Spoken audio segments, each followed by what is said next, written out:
Allah Subhanahu wa taala telah berfirman, A'udzu billahi minasyaitonir rajim. Bismillahirrahmanirrahim. Qul ibadiyalladzina amanu yuqimus salata wa yunfiqu mimma razaqnahum sirran wa 'alaniyatan min qabli an ya'tiya yaumun la bay'un fihi wa la khilal. Wa qala subhanahu fattaqullaha mastata'tum wasma'u wa ati'u wa anfiqu khairan li anfusikum wa may yuqa syuhha nafsihi fa ulaika humul muflihun. Wallahu wa rasul a'lam bi muradi wa ma'na. Allah telah memerintahkan kepada Rasulullah sallallahu alaihi wasallam untuk berkata atau menyampaikan kepada hamba-hamba Allah yang beriman, yang senantiasa menegakkan sholatnya, dan juga maksudnya Rasulullah SAW diperintahkan oleh Allah Subhanahu wa taala untuk mengatakan atau menyampaikan kepada orang-orang yang beriman supaya menjaga sholat mereka, menegakkan sholat mereka, kemudian menafkahkan dari sebagian rizki yang telah Allah berikan kepada mereka, sehingga bahasanya wa yunfiqu mimma razaqnahum. Allah tidak minta kita menginfakkan seluruh harta yang kita miliki, karena Allah faham bahwa kita memiliki kebutuhan-kebutuhan duniawiyah. Kita perlu menafkahi keluarga. Walau menafkahi keluarga itu bentuknya duniawiyah, tapi justru itu salah satu bentuk sedekah yang terbaik. Menafkahi keluarga dengan nafkah yang halalan thayyibah, berupaya kita mencari nafkah yang halalan thayyibah, itu justru merupakan salah satu derajat sedekah yang terbaik. Kita juga butuh untuk membiayai kehidupan kita yang lainnya selain keluarga kita. Allah Maha tahu atas semua itu, sehingga Allah tidak menghendaki agar seluruh harta yang merupakan rezeki dari Allah untuk kita diinfakkan seluruhnya, tapi sebagiannya saja. Wa yunfiqu mimma razaqnahum. Bagaimana cara berinfak? Sirron wa alaniyatan, dalam keadaan rahasia, sembunyi-sembunyi tanpa diketahui oleh orang lain. Tiba-tiba mentransfer ke rekening majelis Ahbabur Rasul, mentransfer ke rekening orang tua, mentransfer ke rekening gurunya, ke rekening ulama, mentransfer ke rekening foundation, tanpa ada yang tahu. Berarti secara rahasia. Atau datang langsung ke rumah fuqara wal masakin tanpa sepengetahuan orang tersebut, kita memberikan sedekah kepadanya, bantuan kepadanya. Atau datang ke majelis, memberikan makanan, memberikan minuman untuk jamaah tanpa diketahui oleh jamaah lainnya. Disimpan saja di majelis, ditulisi ini sedekah, begitu ditulisi, seperti air mineral, atau ada yang ngasih tangki stainless, simpen diisi sedekah untuk majelis, untuk minum jamaah. Contoh seperti itu. Atau ketika majelis ada pembangunan, ada yang mengirim besi, mengirim semen, mengirim pasir, batu, disimpan saja di majelis, cuma ditulisi sedekah jariyah, tidak disebutkan dari siapa-siapa, itu secara rahasia. Bagaimana secara terang-terangan? Boleh tidak? Contoh seperti ketika ada panitia pelaksana kajian rutin berkeliling, mengelilingkan sorbannya, Kita kemudian mengeluarkan uang untuk bersedekah, untuk operasional majelis, diketahui oleh teman-temannya, bagus tidak? Bagus. Karena Allah tidak mencibirnya. Allah memberikan keleluasan kepada kita fis sirri wal alaniyah, sirron wa alaniyatan. Secara rahasia sedekah itu ataupun terang-terangan baik-baik saja.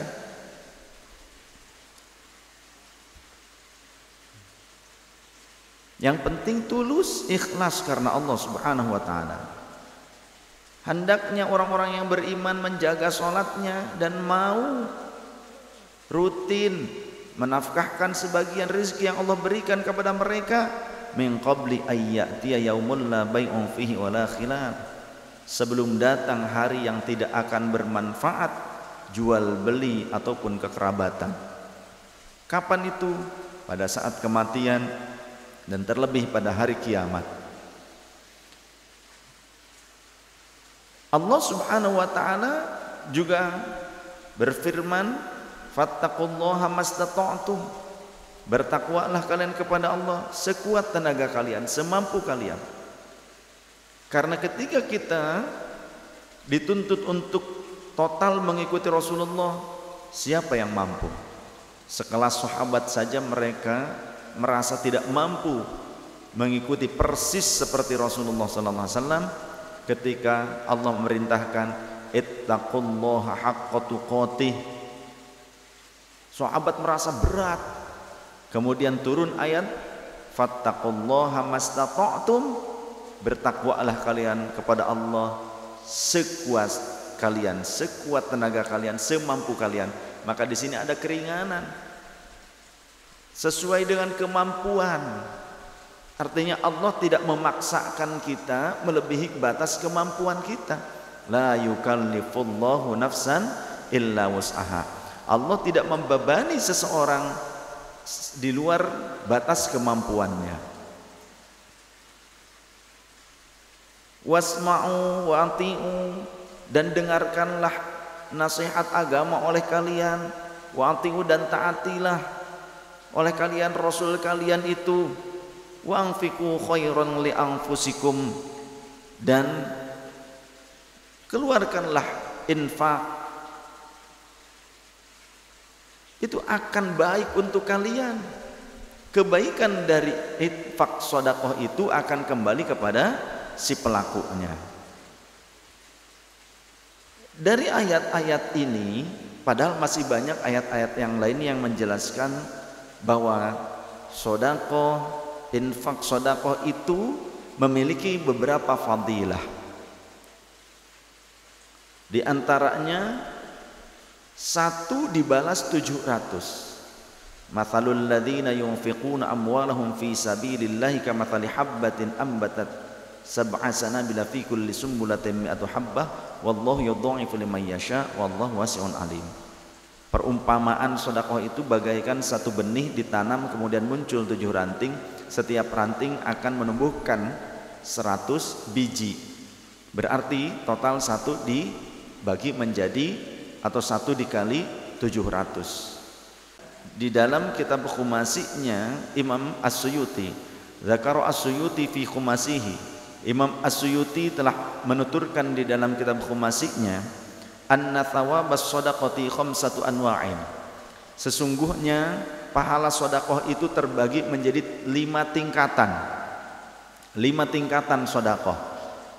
Yang pertama, wahidatun bi asyratin, 1 dibalas 10. Wa hiya ala sahihil jismi. Ini bagi orang yang bersedekah kepada orang yang sehat jasmaninya, kuat, sehat. Contoh kita dengan sesama kita, dengan teman-teman yang sama-sama masih kuat, sehat, tapi kita memberi bantuan kepada teman kita yang masih sehat, maka itu 1 berbanding 10. Kuat, sehat, dan dalam kondisi yang tidak membutuhkan, artinya kita memberi saja kepadanya. Dia tidak meminta bantuan, tidak. 1 berbanding 10. Wa wahidatun bitis'ina. Sedangkan kategori yang kedua, tingkatan yang kedua, satu sodakoh dibalas 90. Wahia 'alal a'ma wal mubtala. Ini kalau sodakoh diberikan kepada orang yang buta ataupun orang yang terkena musibah, kena bencana, kemudian kita bersodakoh kepada mereka, maka satu berbanding 90. Wa wahidatun bitis aimiatin. Kategori yang ketiga, satu berbanding 900 kali lipat. Wahia ala dhawi qarabatin muhtaj. Ini diberikan kepada orang yang bersodakoh bagi kerabatnya yang membutuhkan. Ketika kita bersodakoh kepada kerabat kita, saudara kita, keluarga kita yang membutuhkan, maka satu berbanding 900 kali lipat. Wa wahidatun bimi'ati alfin. Yang keempat, kategori keempat, satu berbanding 100.000 kali lipat. Satu dibalas 100.000 kali lipat. Wahia 'alal abawaini. Ini sodakoh bagi orang tua. Kepada kedua orang tua kita bersodakoh, maka mendapatkan 100.000 kali lipat pahalanya. Wa wahidatun bitis aimiati alfin, bahkan wa wahidun bitis aimiati alfin. Kemudian kategori yang kelima, satu berbanding 900.000 kali lipat. Untuk siapa ini? Wahia ala alimin au faqihin. Ketika kita bersodakoh kepada orang alim atau seorang fuqaha, seorang yang faqih, orang yang ahli di dalam fikih agama Islam, yang dengan ilmunya bisa menuntun umat yang banyak menuju kesolehan, menuju keselamatan dunia wal akhirah. Nah, tapi saya memberikan sebuah catatan, jika kita bersodakoh kepada orang tua dan kepada guru, bahasanya jangan sodakoh.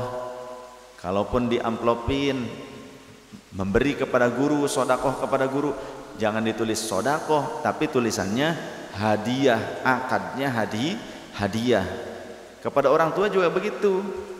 Mak, bapak, ini sodakoh. Jangan, ini sodakoh saya buat mak dan bapak. Itu terlalu menghinakan, kurang hormat. Bahasanya apa? Ini hadiah buat bapak, buat emak, buat abah, buat emak, ini hadiah. Ke guru hadiah. Kenapa kok bahasanya hadiah? Hadiah itu mengandung 3 fadilah. Yang pertama, fadilah sodakoh, tetap fadilah sodakohnya ada. Yang kedua, idkhalus surur, memberikan kebahagiaan, membahagiakan, ya, tidak menyakiti hatinya, tapi membahagiakan. Yang ketiga, ikraman wa ta'ziman, memuliakannya. Jadi ketika kita memberikan hadiah kepada orang tua, kepada guru, maka 3 fadilah yang kita dapatkan itu. Kalau kepada orang tua tadi masuk kategori keempat, 1 berbanding 100.000. Kepada seorang alim yang mengamalkan ilmunya, aliman solehan, alim yang soleh, maka 1 berbanding 900.000. Sallu ala Nabi Muhammad. Itu juga dikutip di dalam kitab Bughyatul Mustarsyidin.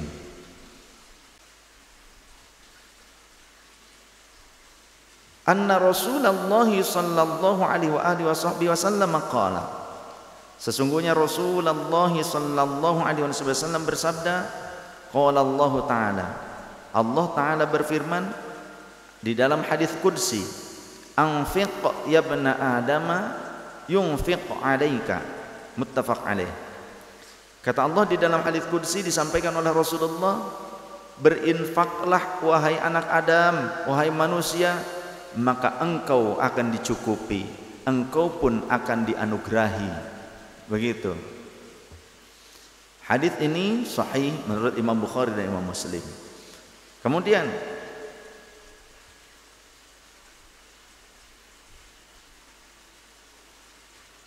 wa an Abdullah bin Amr bin As radhiyallahu anhuma anna rajulan sa'ala Rasulullah sallallahu alaihi wasallam.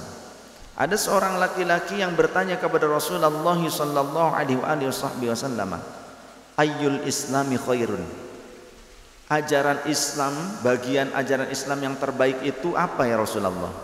Qala, maka Rasul menjawab, tut'imut tu'ama, memberi makan kepada orang lain, seperti yang memberikan makan untuk jamaah pengajian, untuk orang-orang di luar majelis juga,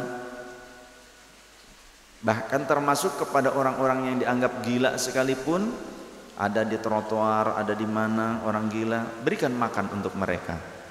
Ya, jika rambutnya gimbal, coba didekati untuk bisa dicukur rambutnya. Pakaiannya ada tapi tidak bersih, compang-camping, mandikan dia ya dengan pakai sarung, dengan sejenisnya, tapi kemudian dirawat, diberikan pakaian. Jika kita tak mampu untuk merawat mereka, kita serahkan kepada dinas sosial, pada Kementerian Sosial, ada tempat penampungannya. Selain memberikan makan, apalagi wa taqra'us salama ala man arafta wa man lam ta'rif, dan engkau mengucapkan salam kepada orang-orang mukmin yang engkau kenal ataupun yang tidak engkau kenal. Ada sebuah riwayat di dalam hadis Rasulullah sallallahu alaihi wasallam,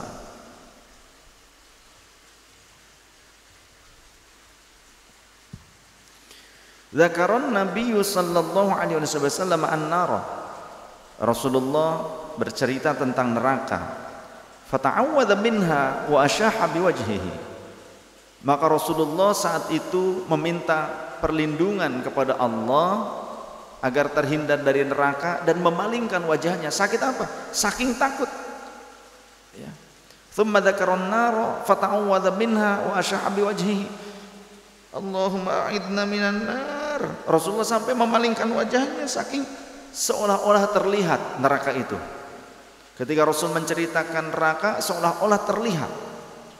Bahkan itu pun dirasakan oleh sahabat. Di dalam sebuah riwayat hadis kata sahabat, ya Rasulullah, jika engkau menceritakan tentang surga di hadapan kami, maka seolah-olah kami melihat surga. Jika engkau menceritakan neraka, maka seolah-olah kami melihat neraka. Tapi ketika kami jauh dari engkau, semua itu tak terlihat lagi ya Rasulullah, sehingga kami sibuk dengan urusan dunia kami ya Rasulullah. Begitu. Itu tentang curhatan sahabat kepada Rasulullah.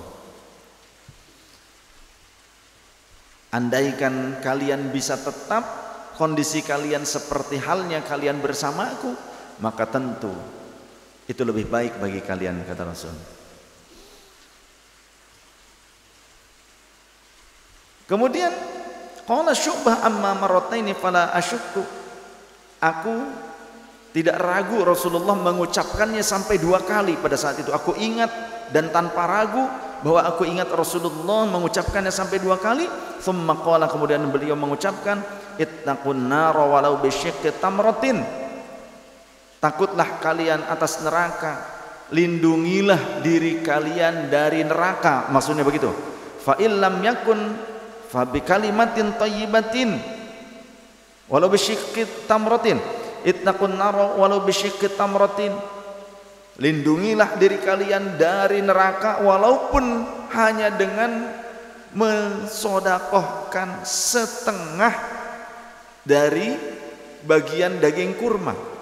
Kalau ada kita memiliki 1 kurma, punya 1 saja, dibagi 2, yang sebelahnya disodakohkan kepada orang lain, yang satunya dimakan untuk kita lillahi ta'ala, maka walau setengah daging kurma itu akan mampu untuk menjaga si pemiliknya daripada api neraka. Apalagi kalau banyak. Fa illam yakun fa bi kalimatin thayyibatin. Jika kamu tak memiliki setengah daging kurma sekalipun, maka cukuplah engkau bersedekah dengan kalimat yang baik, dengan kata-kata yang baik.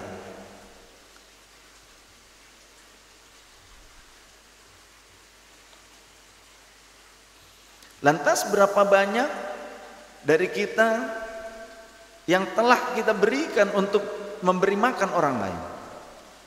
Jamaah, ada yang bersedekah ke majelis, kemudian dikelola oleh pengurus, dibelikan makanan, setiap kali kajian disuguhkan makanan itu untuk jamaah yang hadir. Berapa banyak yang memakan sedekah kita? Semakin banyak, maka akan semakin banyak pula pahala yang diraih dan ampunan yang didapatkan.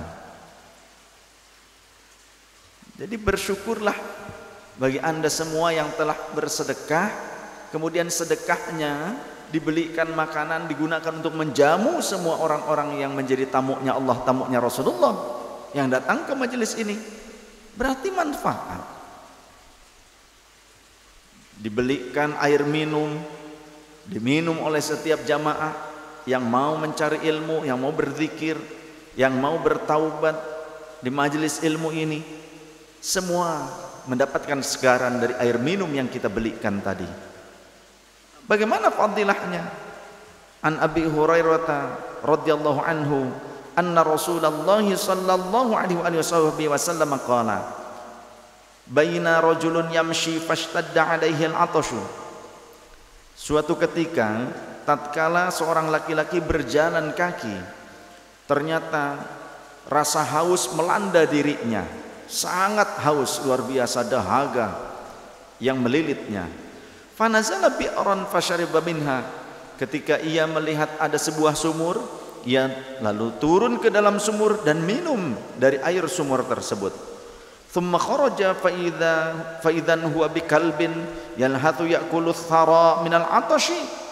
Ketika dia keluar dari sumur, dia lihat ada seekor anjing yang menjilat-jilati tanah saking lapar dan hausnya.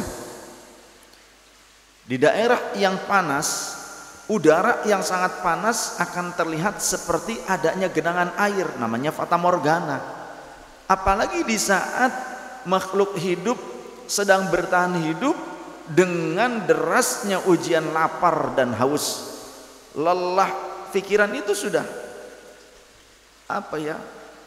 melihat hal-hal yang tidak nyata. Halusinasi bawaannya. Orang kalau sangat lapar, sangat haus, halusinasi.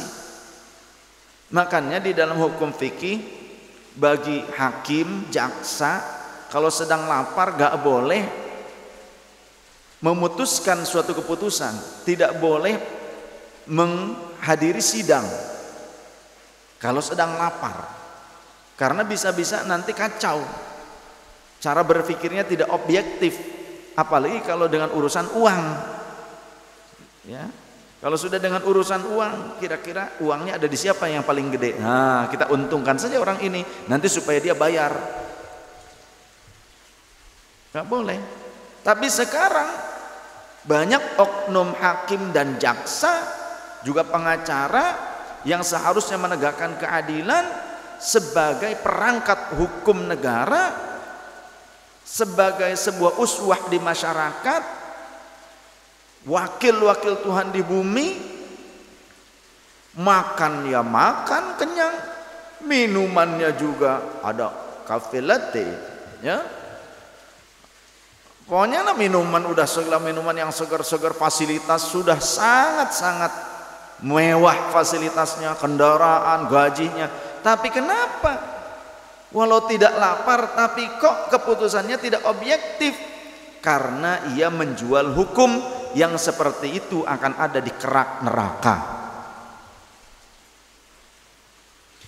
Ketika laki-laki ini yang di dalam hadis, kita lanjutkan hadisnya. Ketika laki-laki itu melihat seekor anjing yang menjilat-jilati tanah, yang dipikirnya itu adalah air, padahal fata morgana. Lantas Faqala, si lelaki itu berkata, laqad balagha hadza mithlul ladzi balagha bi. Sungguh telah datang rasa haus yang melanda anjing tersebut sama seperti dahaga yang melanda aku. Famal akhaffahu thumma amsakahu bi fihi thumma raqiya fasaqal kalba. Kemudian ia turun kembali ke dalam sumur, lantas ia mencabut sepatu bootnya, khufnya, ia isi penuh sampai bibir sepatunya dengan air dari dalam sumur. Ia naik, ia gigit sepatunya, naik ke atas. Ketika sudah sampai di luar sumur, ia kucurkan air dari sepatu itu ke mulut anjing. Fasyakarallahu lahu faghfaralah. Maka Allah bersyukur kepada lelaki itu dan Allah mengampuni dosa-dosanya. Qalu, para sahabat bertanya ketika mendengar penjelasan ini, ya Rasulullah, wa inna lana fil bahaimi ajran, apakah kami juga akan mendapatkan pahala jika kami memberikan makan dan minum kepada hewan ternak kami yang akhirnya tetap akan kami makan juga, akan kami sembelih? Ya Rasulullah, gimana kalau kita menggembala kambing kami seperti bos domba, ya, Kang Doni tuh, menggembalakan kambingnya, atau beliau beli pakan dan konsentrat untuk kambingnya, padahal kambingnya akan dijual. Tapi ketika berada di dalam pengawasannya, ketika masih dirawat olehnya, apa yang dilakukannya? Memberi makan dan minum kepada kambingnya tersebut, maka itu pun akan mendapatkan pahala. Karena kata Rasulullah, qala fi kulli kabidin ratbatin ajrun, pada setiap makhluk hidup yang memiliki hati yang basah, ketika kalian memberikan kebaikan kepada mereka, maka akan ada pahala baginya. Kita merawat kucing, punya kucing di rumah, kita rawat, berikan makan, minum, diobati, maka akan mendapatkan pahala yang luar biasa. Jangankan itu, ya, sekelas anjing yang katanya najis, dan anjing itu anjing liar tapi tidak berbahaya, bukan anjing gila, anjing liar yang butuh makan, butuh minum. Ketika kita memberikan makan dan minum ke anjing liar tersebut, buktinya di dalam hadis ini, lelaki yang memberikan minum diampuni dosanya oleh Allah Subhanahu wa taala. Allah bersyukur kepadanya, Allah memberikan pahala yang agung kepadanya.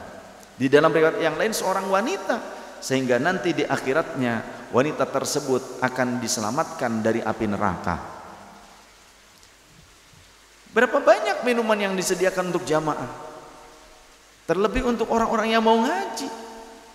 Kalau untuk anjing liar saja dapat pahala dan dapat ampunan, berarti salah satu fadilahnya sedekah itu meraih ampunannya Allah. Jika kita merasa kalau kita tafakkuri, amal kita belum tentu baik, sholatnya belum tentu baik, sedekahnya mungkin karena riya, ya, kadang juga ngungkit-ngungkit sedekah. Tapi barangkali ada amal yang ternyata tulus, yang kita rasakan nanti fadilahnya. Kalau amal-amal yang gede-gede biasanya kadang kita berpikir, berhitung.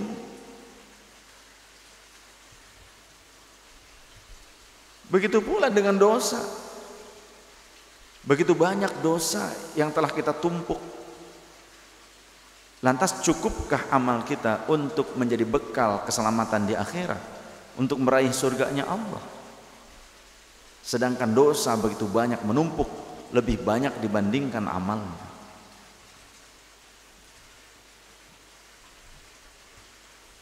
Beramallah terus, sekecil apapun amal itu, Allah akan menilainya menjadi besar, tergantung ketulusan niat kita. Tapi amal besar tidak berarti apapun jika niatnya tidak tulus. Rubba amalin saghirin tukabbiruhun niyah, wa rubba amalin kabirin tusaghirhun niyah. Betapa banyak amal kecil dinilai besar karena bagusnya niat, dan berapa banyak amal yang besar tidak bernilai, tidak berarti apapun karena buruknya niat.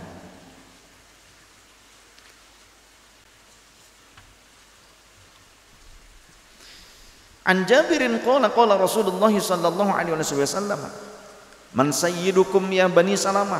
Suatu ketika Rasulullah bertanya kepada Bani Salamah, keluarga besar Salamah, "Hai Bani Salamah, siapa tokoh kalian? Siapa pemimpin di antara kalian?" Qulna, maka kami menjawab, Jaddu ibnu Qaisin, dia adalah Jad bin Qais. Ala anna nubakhiluhu, akan tetapi kami menilai dia adalah orang yang bakhil, koret kopet mereka hese cap jahe buntut kasiran bro dibujuru bro dipantok ngalah tengah imah lubak lebuk kawan lebak nabi tekalebok. Pemimpin kami, tokoh di antara kami itu adalah Jad bin Qais, tapi dia bakhil, dia koret medit. Qala, maka Rasulullah kemudian berkata, wa ayyudain adwa minal bukhli, menurut kalian apakah ada penyakit yang lebih berbahaya dibandingkan bakhil, dibandingkan kikir? Ternyata kata Rasul, sifat kikir itu salah satu penyakit yang sangat berbahaya. Bal sayyidukum Amru ibnul Jamuh, justru sebenarnya pemimpin kalian itu adalah Amr bin Jamuh. Siapa Amr bin Jamuh yang disebutkan oleh Rasulullah? Wa kana Amru ala asnamihim fil jahiliyati wa kana yulim ala Rasulillah sallallahu alaihi wasallam idza tazawwaja. Amr bin Al-Jamuh itu dulu sebelum masuk Islam dia penyembah berhala. Akan tetapi walaupun saat ia masih menyembah berhala, tatkala Rasulullah menikah, dialah Amr bin Al-Jamuh lah yang menyediakan resepsinya, walimahnya. Dia yang menanggung biaya walimah pernikahan Rasulullah sallallahu alaihi wasallam. Walaupun dia belum Islam, tapi dia mahabbah kepada Rasulullah dan dia mau berderma, dia dermawan. Walaupun saat itu Amr bin Jamuh belum masuk Islam. Ketika Rasul menikah, aku yang menanggungnya. Sampai akhirnya fadilahnya, hikmahnya, itulah yang mengantarkan dia, salah satu yang mengantarkan dia berikutnya menjadi seorang muslim. Akhirnya dia masuk Islam. Karena apa? Rasulullah lebih menyukai mereka orang-orang yang dermawan walaupun belum mengenal Islam, belum menerima Islam. Tapi Rasulullah SAW tidak menyukai orang mengaku Islam tapi bakhil, medit, koret, kopet, margahese cap jahe buntut kasiran. Apalagi ngaku ngaji. Apalagi ngaku ngaji, katanya ngaji tapi medit. Apalagi meditnya itu ke majelisnya sendiri. Ngaji di majelis, tapi kalau sodakoh keluar majelis, majelisnya sendiri nggak diperhatikan, nggak dipedulikan. Ada juga banyak orang-orang mengaku Islam, mendulang ilmu dari seorang alim, tapi tidak memperhatikan alimnya itu sendiri. Itu salah satu yang dikhawatirkan oleh Rasulullah di akhir zaman. Dan Rasul menganggap hal itu mengherankan. Salah satu yang mengherankan di akhir zaman, ulama berada di tengah-tengah orang atau masyarakat yang tidak mempedulikannya. Ada di dalam kitab Nashul Ibad. Salah satu di akhir zaman yang dianggap aneh, faqad ajiba, aneh, Rasulullah merasa aneh.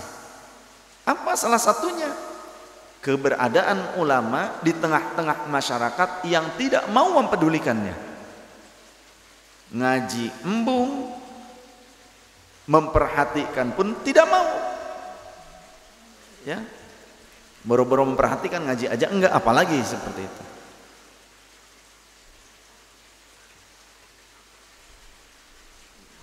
Jadi bagaimana mungkin kita akan mendapatkan ilmu yang bermanfaat, yang akan bisa membawa kita menjadi seorang yang soleh was solihah. Atau mungkin kita berpikir, guru saya berkecukupan.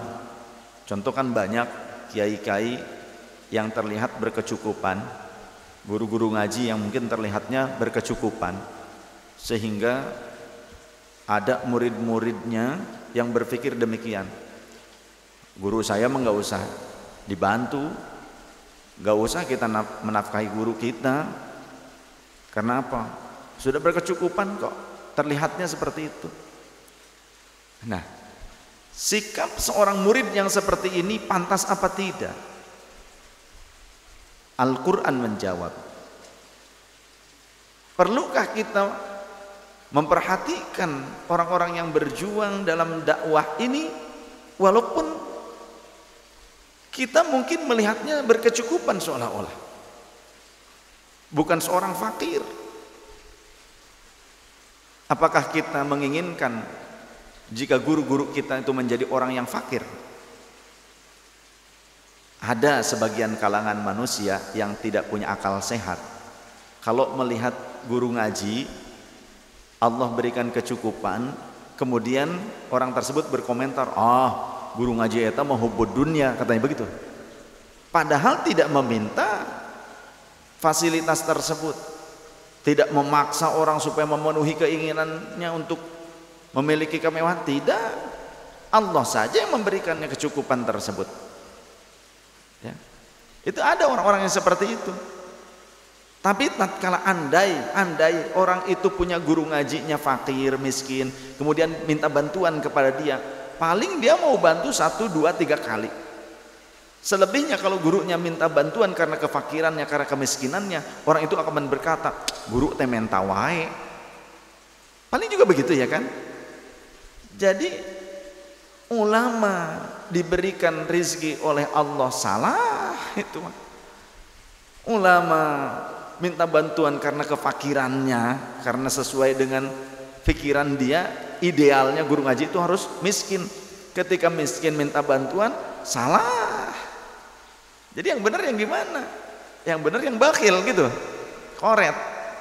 Itu dalil orang koret begitu. Padahal Al-Quran sudah menjawab ketika ada pertanyaan, apakah kita perlu menafkahi para pendakwah, orang-orang yang berjuang mujahid di jalan Allah yang terlihat berkecukupan itu? Apa perlu kita memberikan nafkah kepada mereka, menginfakkan sebagian harta kita kepada mereka? Dalam surah Al-Baqarah, di antara perintah menginfakkan sebagian harta itu untuk siapa? Lil fuqara'il ladzina uhsiru fi sabilillahi la yastati'una darban fil ard yahsabuhumul jahilu aghniya'a minat ta'affuf ta'rifuhum bisimahum la yas'aluna an-nasa ilhafa. Wallahu wa rasul a'lam bimuradi wa ma'ana. Infakkanlah sebagian harta kalian yang terbaik. Ayat sebelumnya kan min thayyibati ma kasabtum wa mimma akhrajna lakum minal ard.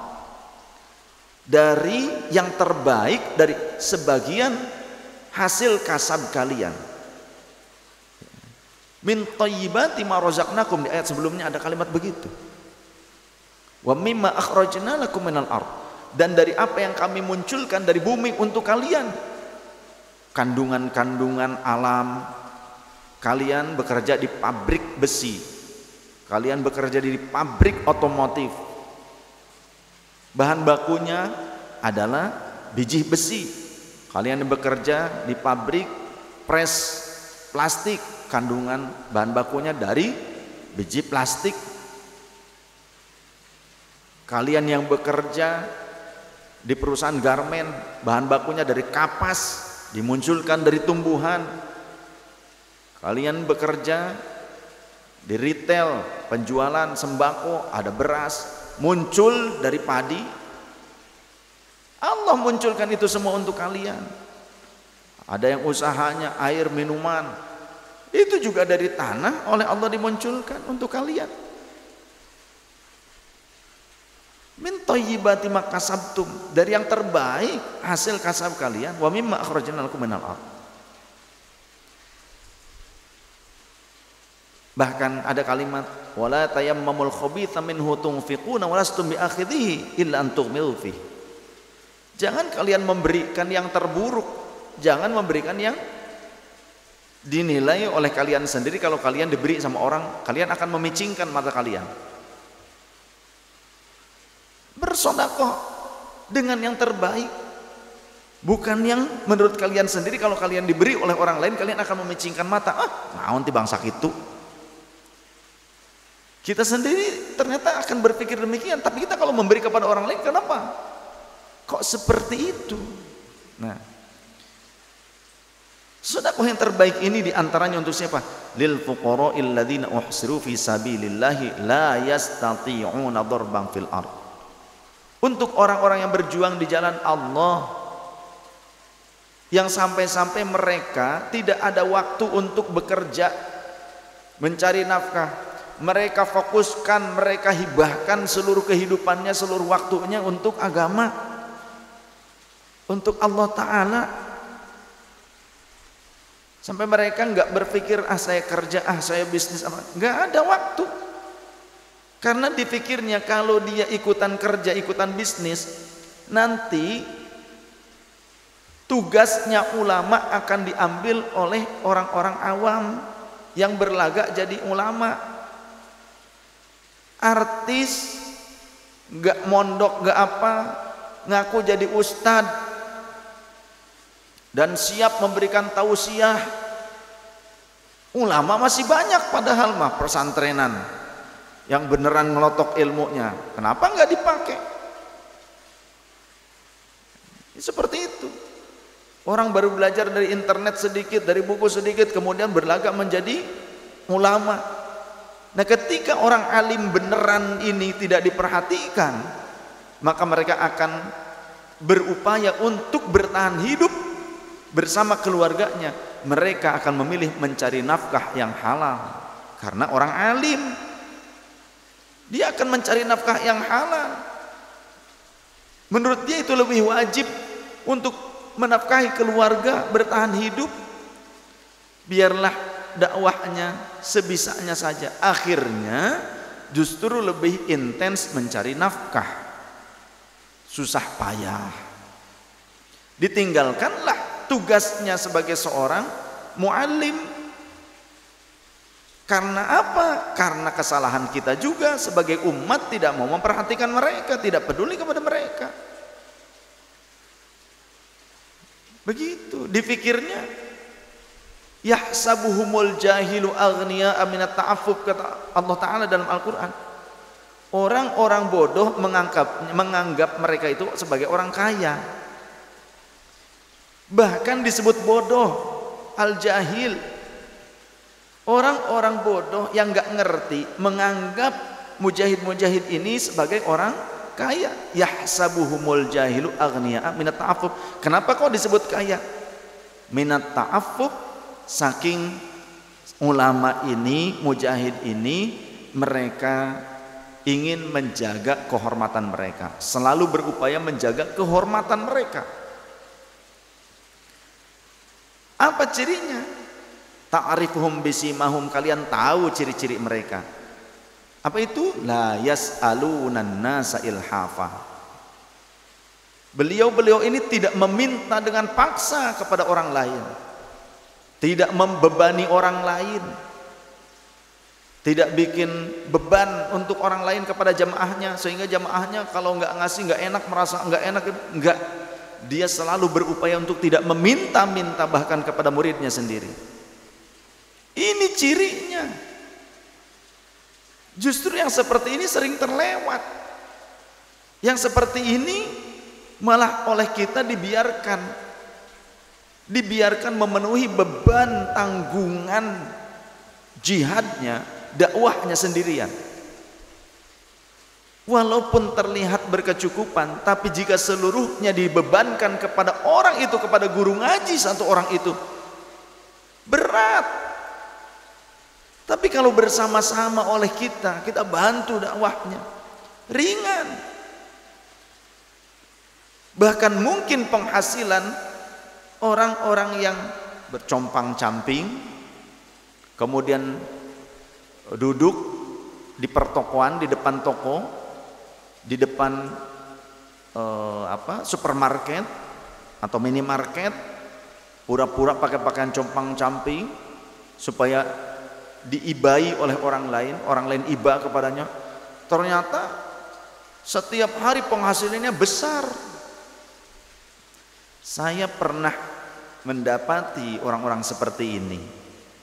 Ketika kita berikan edukasi kepada mereka, ibu mau nggak kerja, nyuci, jadi pembantu? Nggak mau. Kenapa? Capek katanya. Tuh yang suka nongkrong di depan Alfamidi di situ, suka bawa anaknya sewaan, nanti di drop sama anaknya pakai kendaraan, ada yang pakai motor, ada yang pakai mobil. Kalau yang di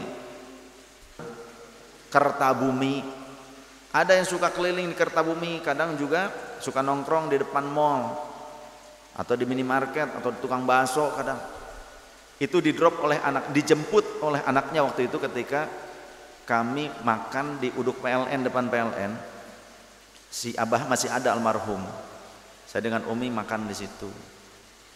Ada tukang itu, ibu-ibu sama, minta-minta selalu keliling. Kayak bentar lagi kayak ada yang jemput cina. Pas dilihat, iya, pakai mobil Innova. Anaknya, "Mak," katanya, "ayo balik mall." Kalau bahasa Sunda mah gitu kan, "Pulang nggak?" Gitu. Tapi bukan orang Karawang, bukan orang Sunda, bahasanya pakai bahasa sono lah pokoknya mah ya. Gitu. Enggak, kagok, tar lagi lah, ntar mak pulang sendiri katanya gitu. Ya sudah, pulang sendiri ya, hati-hati katanya gitu. Itu anaknya ngedrop. Tadinya pas waktu itu berarti bukan ngedrop, mau menjemput. Kata si emak, kagok, masih rame katanya, malam minggu soalnya masih rame. Kata si Abah almarhum tuh, tukang huduk di PLN langganan kami, ya. Nanti besok-besok nggak ada, yakin huduknya nyampe sini biasanya. Nanti besok-besok, tapi nggak sekarang lah ya. Kata si Abah, pernah itu teh cenah sama Abah ditawari kerja di Abah di sini, digaji lah, mau harian mau mingguan terserah kata Abah. Kasihan aja Abah mah. Dia jawabnya nggak mau katanya. Kenapa? Paling juga berapa Abah menggajinya? Sekian. Ya, kecil tuh, nggak ada apa-apanya katanya. Gitu. Emang Bu, penghasilan Ibu sehari berapa? Hari-hari sepi, paling sepinya 800.000 Bah katanya. Paling sepinya 800.000 sekali berlayar, sekali jalan 800.000 paling sepi. Kalau lagi ramai bisa 2 juta malam-malam libur tuh. Apalagi waktu itu alun-alun masih banyak ya, pedagang-pedagang masih banyak. Aduh, ampun dah. Yang di sini juga sama, yang di minimarket depan. Sama Umi ditawari, "Bu, kenapa enggak kerja aja, nyuci ke apa, kan masih kuat." Paling berapa, capek katanya. Mendingan gini, orang yang keluar dari minimarket itu ngasih makanan apa, dimasukin, disimbutin, ditutupin dengan kain. Pas dibuka ada yang ngasih lagi kan, mau dimasukin disitu, disatuin, dibuka banyak banget itu uang. Ternyata kemudian diikat tuh di kain sarung tuh, banyak diplastikin. Waduh. Nah, tapi walaupun itu banyak, tidak berkah dan haram kata Rasulullah.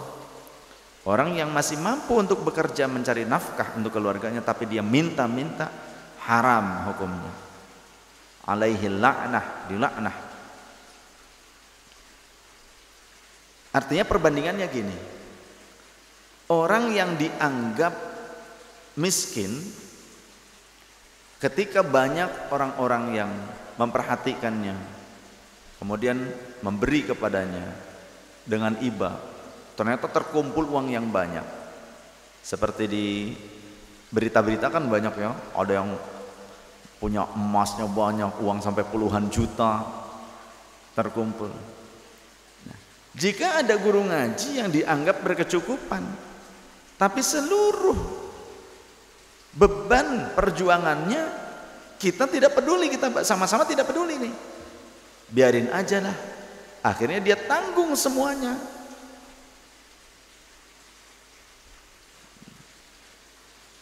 Bagaimana kalau kira-kira guru ngaji itu lebih memilih, sudahlah nongkrong aja bareng-bareng tuh di sana depan minimarket, ayo.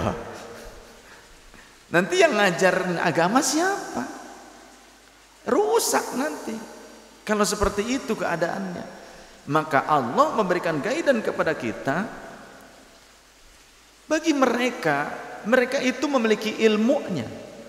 Andaikan kita memberikan nafkah, menginfakkan sebagian harta kita sebagai bentuk ikut serta perjuangannya, orang itu orang alim, orang faqih, ngerti agama dan mengamalkannya, tidak mungkin menggunakan hibah dari kita, bantuan dari kita untuk hal-hal keburukan, hal-hal ghaflah. Pastinya akan dikembalikan untuk umat lagi. Dia akan menyantuni orang lain. Ada murid-muridnya yang tidak memiliki pekerjaan, dikerjakan, diberikan nafkah. Seperti itu. Untuk membangun tempat perjuangannya, untuk membebaskan tanah, supaya apa? Supaya seluruh umat Rasulullah yang datang ke tempat itu bisa nyaman, tidak terkena hujan, tidak kehujanan, tidak sempit-sempitan, dempet-dempetan, tidak duduk pada batu kerikil gitu. Paling juga uang pemberian dari jamaah digunakan oleh guru ngaji itu untuk membuat majelis, membuat pesantren, bayar listriknya, bayar air buat wudhu, buat minum, buat makanan jamaah, begitu kan? Benerin sound system supaya jamaah bisa dengar dengan baik, beli kuota internet untuk menayangkan kajiannya supaya lebih luas dakwah Islam, supaya lebih banyak orang yang paham tentang fikih, tentang akhlak. Untuk itu paling juga.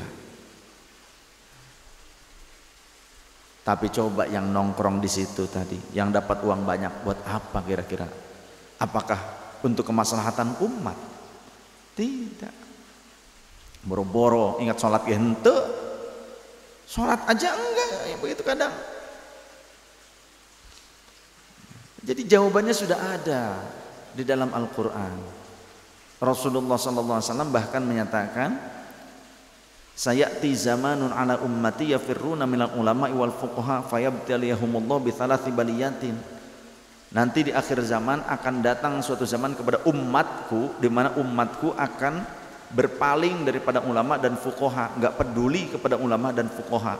Maka Allah akan turunkan 3 azab. 1, ulaha yarfa'ul barokah, yurfa'ul barokah min kasbihim. Akan dicabut keberkahan dari kasabnya. Kerja punya jabatan, gampang kerja.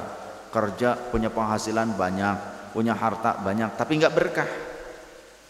Yang kedua, yusallituhumullahu sultanan zaliman. Allah akan menguasakan kepada mereka para pemimpin yang zalim. Pemimpin itu bukan sebatas pemimpin negara, sampai tingkat RT itu masuk ke dalam pemimpin, termasuk stafnya RT, staf PNS, staf yang non PNS, yang mengurus umat, mengurus masyarakat. Di pundak mereka ada tanggung jawab kepada umat, itu termasuk pemimpin walaupun staf ya, tapi zalim. Yang ketiga, yakhrujuna minad dunya bighairi imanin. Matinya nanti tidak membawa iman, gak ada yang tahu. Dia tergoda oleh setan, terbujuk rayu oleh setan ketika sakaratul maut, matinya ngikutin setan. Na'udzubillah tsumma na'udzubillah. Jamaah yang dirahmati Allah Subhanahu wa taala. Ada sebuah riwayat yang lainnya. Qala al-faqih Abu Laits As-Samarqandi radhiyallahu taala anhu. Al-Imam Al-Faqih Abu Laits As-Samarqandi, beliau berkata, sami'tu abi rahimahullah taala. Aku mendengar bapakku qala berkata. Bapakku rahimahullah taala, semoga Allah merahmati beliau. Imam Abu Laits berkata bahwa bapaknya berkata, kana fi zamani Isa alaihi salam alaihi salatu wassalam, di zaman Nabiullah Isa dulu ada rajulun yusamma mal'unan min bukhlihi. Ada seorang laki-laki yang sampai disebut mal'un, laki terlaknat. Karena apa lelaki itu sebut laki-laki terlaknat? Min bukhlihi, saking meditnya orang itu. Ada laki-laki medit sampai-sampai diberikan gelar laki-laki terlaknat di kalangan mereka di zaman Nabi Isa. Faja'ahu rajulun dzata yaumin yuridul ghazwa. Suatu hari ada seorang laki-laki yang datang kepada si mal'un ini. Si mal'un, lelaki yang terlaknat tadi, si laki-laki bakhil. Lelaki yang datang kepadanya itu, lelaki yang datang ke si mal'un itu laki-laki yang mau ikut peperangan membela keadilan. Faqala, maka ia berkata, ya mal'un, hei mal'un, katanya. Mal'un itu laki-laki yang bakhil tadi. A'tini syai'an minas silahi asta'inu bihi fi ghazwi wa tanju bihi minan nar. Hei mal'un, cobalah berikan aku sebilah pedang yang akan aku gunakan untuk perjuanganku. Aku maju ke medan perjuangan dan nanti itu akan menyelamatkan kamu dari api neraka. Maka apa yang terjadi setelahnya? Fa'aradu anhu, si mal'un tersebut berpaling, malengos, berpaling. Katanya, apaan? Walam yu'tihi syai'an, dan dia tidak memberikan sesuatu apapun, jangankan pedang yang bagus, 1 dinar saja tidak. Faraja'ar rajulu, maka kemudian si lelaki yang akan pergi perang tadi, ia pergi pulang kembali. Ketika akan pulang, melihat si lelaki tersebut pergi untuk menuju pulang kembali, fanadamal mal'unu, si mal'un tersebut merasa hanjakal. Apa teh? Getun. Menyesal. Si mal'un itu menyesal. Fanadahu, kenapa tadi aku enggak memberikan apa yang dia minta ya? Maka akhirnya dipanggil lagi. Hei fulan, sini. Come here, begitu. Ada apa? Fa'atahu saifahu. Si mal'un ini kemudian memberikan pedang miliknya yang bagus. Faraja'ar rajulu, kemudian kembali lagi si lelaki tersebut dengan membawa pedang. Wastaqbalahu Isa alaihi salam ma'abidin qad abidallaha sab'ina sanatan. Si lelaki pejuang tadi datang menghadap kepada Nabiullah Isa alaihissalam yang sedang bersama seorang hamba ahli ibadah, seorang ahli ibadah, si abid. Jadi abid itu ahli ibadah. Qad abidallaha sab'ina sanatan, yang ia si abid tersebut telah beribadah kepada Allah selama 70 tahun lamanya. 70 tahun ngedekul ibadah eta mata. Faqala lahu Isa, maka kemudian Nabiullah Isa berkata kepada si pejuang tadi, min aina ji'tum bihadza sayf, dari mana ya kamu bawa pedang ini dari mana kamu dapatkan? Faqala, maka ia kemudian menjawab, a'tanihil mal'un. Oh, si abid tersebut berarti bareng-bareng dengan si mujahid, dengan si pejuang. Jadi si pejuang itu bersama-sama dengan si abid, si ahli ibadah, datang menemui Nabi Isa alaihissalam. Ketika Nabi Isa bertanya, dari mana kalian dapatkan pedang tersebut? Faqala, si abid, si ahli ibadah menjawab, a'tanihil mal'un. Ya Nabi Allah Isa, si mal'un telah memberikan pedangnya kepada si pejuang ini, kepada dia, si rajul ini. Fafariha Isa bisadaqatihi, maka Nabi Allah Isa mendengar hal itu, mendengar informasi itu, beliau senang karena apa? Berarti si mal'un sudah mau sedekah. Oh alhamdulillah, ternyata si mal'un mau mensedekahkan pedang miliknya. Kemudian fakanal mal'unu qa'idan ala babihi. Di saat itu, di hari itu, si mal'un itu sedang duduk di pintu rumahnya, di depan pintu rumahnya. falamma marra bihi Isa alaihi salam ma'al abidi. Pada hari itu pula tatkala Nabiullah Isa dan si abid, si ahli ibadah itu lewat di depan rumahnya si mal'un, faqala al-mal'unu, maka terbesit dalam hati si mal'un, fi nafsihi, di dalam hatinya si mal'un, ia berkata, aqumu wa anzuru ila wajhi Isa. Kayaknya ada Isa tuh, ada Nabi Isa. Aku akan berdiri untuk melihat wajahnya Nabi Isa. Jadi ada apa? Ada mahabbah kepada Nabi Isa. Wa ila wajhil abidi, dan aku juga mau melihat wajah si abid, si ahli ibadah itu, katanya. Mahabbah, dia senang dengan Nabi Isa, dia senang kepada ahli ibadah. Falamma qama wa nazara ilaihi ma qala al-abidu. Tatkala si mal'un itu berdiri dan melihat kepada sosok Nabiullah Isa dan si abid, si ahli ibadah, qala al-abidu, ternyata si abid, si ahli ibadah malah berkata, ana afirru wa a'iddu min hadzal mal'un qabla ay yahriqani binarih.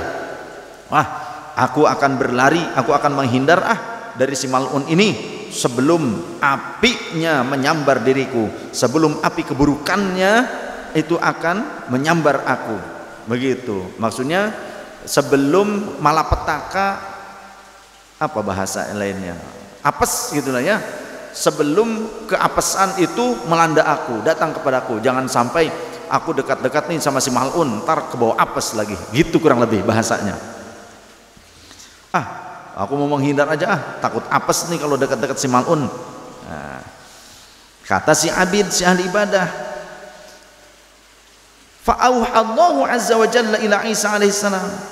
Ternyata saat itu Allah memberikan wahyu kepada Nabiullah Isa alaihissalam, an qul li abdi hadzal mudnibi. Apa perintahnya, wahyunya? Qul, katakanlah oleh wahai nabiku, li abdi, kepada hambaku, hadzal mudnibi, yang pendosa ini, yakni si mal'un, inni qad ghafartu lahu. Allah masih menyebutnya abdi, hambaku, walaupun dia itu adalah pendosa. Sampaikan kepadanya, inni qad ghafartu lahu, sesungguhnya aku telah mengampuninya, bisodaqatihi bisayfi, dengan sebab ia bersodakoh, mensodakohkan pedangnya yang bagus itu. Wa bihubbihi iyaka, dan dengan sebab kecintaannya kepada engkau wahai Isa. Wa qul lil abidi, dan katakan kepada si abid, hamba yang ahli ibadah, innahu rafiquka fil jannati, sesungguhnya ia adalah temanmu nanti di dalam surga. Katakan pula kepada si abid, si ahli ibadah, bahwa dia akan menjadi temanmu Isa nanti di dalam surga. Faqala al-abidu, ketika disampaikan oleh Nabi Isa demikian, si abid malah nyeletuk begini, wallahi ma uridul jannata ma'ahu, demi Allah aku tidak berharap masuk surga bersama si mal'un, enggak mau ya. Wala uridu rafiqan mithlahu, aku juga enggak mau punya teman kayak si mal'un itu. Ngapain punya teman kayak si mal'un? Maka yang terjadi berikutnya, fa auhallahu azza wa jalla ila Isa alaihissalam, maka Allah memberikan wahyu kepada Isa alaihissalam, an qul li abdi innaka lam tarda biqada'i wa aqarta abdi. Katakan wahai Isa kepada si abdi, si abd, si ahli ibadah, innaka lam tarda biqada'i wa aqarta abdi, sesungguhnya engkau tidak ridha atas keputusanku dan engkau malah membenci dan menjelek-jelekan hambaku yang lainnya. Engkau menghina hambaku yang lainnya, engkau menghina makhluk ciptaanku yang lainnya. Fa inni qad ja'altuka mal'unan min ahli nar, maka saat ini ketahui olehmu, sesungguhnya aku telah menjadikanmu sebagai manusia terlaknat, sebagai manusia terlaknat dari kalangan ahli-ahli neraka nantinya. Wa badaltu manazilaka wa budiltu manazilaka fil jannati ma'alladzi lahu fin nari, dan aku telah mengganti tempatmu di surga diganti dengan tempatnya di dalam neraka. Wa ataitu manazilaka fil jannati li 'abdi wa manazilahu fin nari laka, dan aku telah memberikan atau akan memberikan tempatmu di surga untuk hambaku yang kau sebut si mal'un itu, nanti di surga akan aku berikan kepadanya, sedangkan tempatnya di neraka akan aku berikan untukmu nanti. Diganti ternyata, jadi rolling, jadi kebalik. Makanya hikmah dari hadis ini apa sih?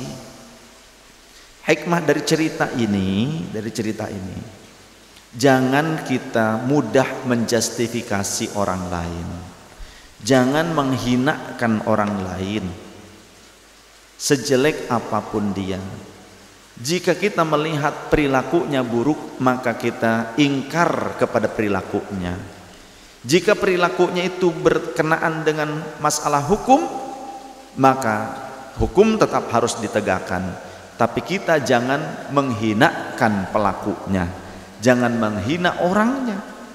Karena bisa jadi dia memiliki amal soleh yang tulus, yang kemudian akan menjadi wasilah Allah memberikan ampunan untuknya dan memuliakannya. Kemudian kalau kita menjadi orang yang ahli ibadah, jangan sombong, jangan menjadi sombong karena ibadah kita. Karena la yadkhulul jannata man kana fi qalbihi mithqala dzarratin min kibrin, kata Rasulullah. Seseorang tidak akan dibiarkan masuk surga selama di dalam kalbunya masih terdapat sebesar semut hitam yang kecil, sebesar butiran pasir berupa kesombongan. Kalau sombong walaupun ahli ibadah nggak bagus. Atau bahkan sebagai keturunan Rasul sombong, ya nggak bagus. Tetap ngaku keturunan Rasul tapi sombong, ya nggak bagus, jelek tetap. Sampai mengkerdilkan yang bukan keturunan Rasul, salah kaprah yang begitu. Dan sebetulnya banyak fadilah-fadilah dari sodakoh, ya. Di antara fadilah sodakoh yang lainnya, tutfi'u as-sodaqatu tutfi'u ghadabar rabbi. Sodakoh mampu menghapuskan rasa kesalnya Allah.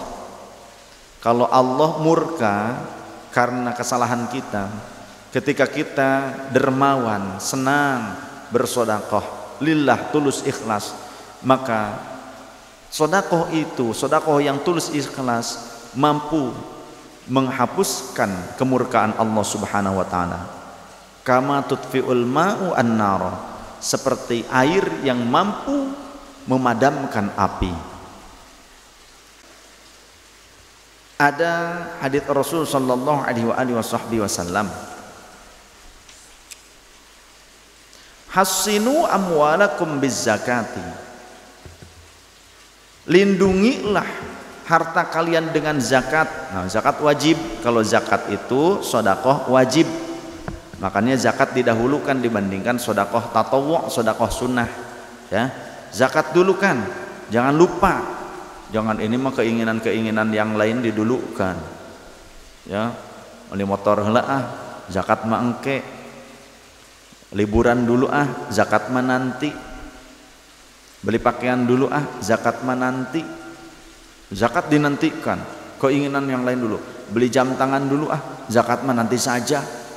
Beli cincin dulu zakat mah nanti saja.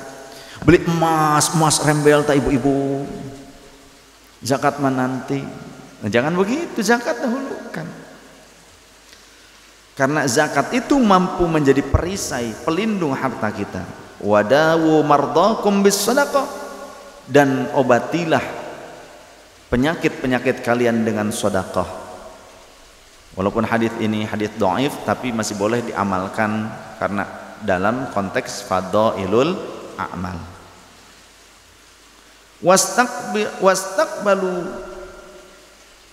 Wastaqbilu anwa'al bala'i bid-du'ai, dan hadapilah berbagai macam balai, berbagai jenis malapetaka dengan doa. Artinya kita diperintahkan, dituntut oleh Rasulullah SAW untuk berzakat. Zakat itu mampu menjadi perisai bagi harta kita, pelindung harta kita Dan kalau kita ingin cepat sembuh dari penyakit atau supaya terhindar dari penyakit, maka perbanyak sedekah. Obati penyakit kalian dengan sedekah. Jadi jangan nunggu sakit dulu baru mau sedekah. Itu banyak yang begitu. Dan sedekahnya sedikit. Ya. Sakit datang dulu ke rumah sakit, habis banyak baru datang sedekah ke majelis. Encret sedikit. Nah, anehnya begitu. Justru hindari penyakit itu dengan banyak sedekah supaya diberikan kesehatan terus oleh Allah Ta'ala. Dan hadapi berbagai macam balai, keburukan-keburukan dengan doa. Maksudnya apa? Banyak-banyaklah berdoa supaya terhindar dari balai. Jangan ini mah baru berdoa diperbanyak ketika balai datang, musibah tiba baru mau wiridan, baru mau doa. Modar rasanya.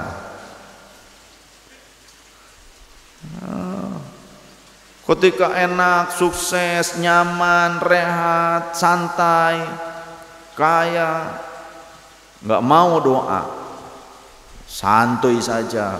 WhatsAppnya tadi bacaan, PK belekan mata, hudang HS ponsel. Karak assalamualaikum warahmatullahi nyakal deh ponsel dewae. Memeh sholat takbiratul ihram ponsel dicekelan. Ker sholat ponsel dicekelan. Ting ting ting ting ting. Lagi apa? Dijawab, lagi ruku rakaat kedua. Tul gundu. Ampun dah. Sampai mau tidur, sampai ketika tidur ngimpinya, ngelindur chattingan sama main game. Kan ada tuh di infotainment. Begini saja. Ampun tuh. Rusak moral manusia. Udah kumpulin aja handphonenya kita jual, lumayan.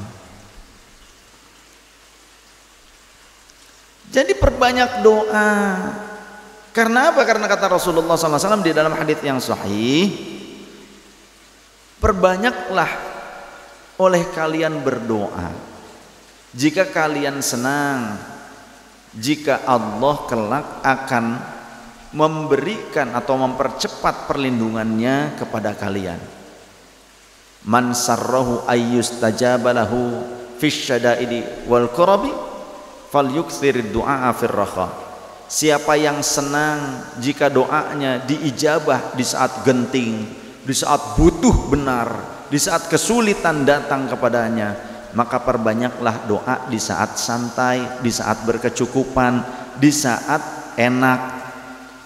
Jangan nunggu nanti kalau sudah kismin baru minta doa, baru mau doa, baru mau wirid, baru mau riyadhah. Kalau sudah ada masalah, jatuhlah, apalah, bermasalah bisnis, baru mau wiridan. Saat di atas nggak mau wiridan, nggak mau doa, anti doa itu sebentar aja. Assalamualaikum warahmatullahi. Doa Rabbana atina fid dunya hasanah, sudah selesai. Gitu doang. Dan salah satu waktu sedekah yang terbaik, kapan sih sedekah yang terbaik?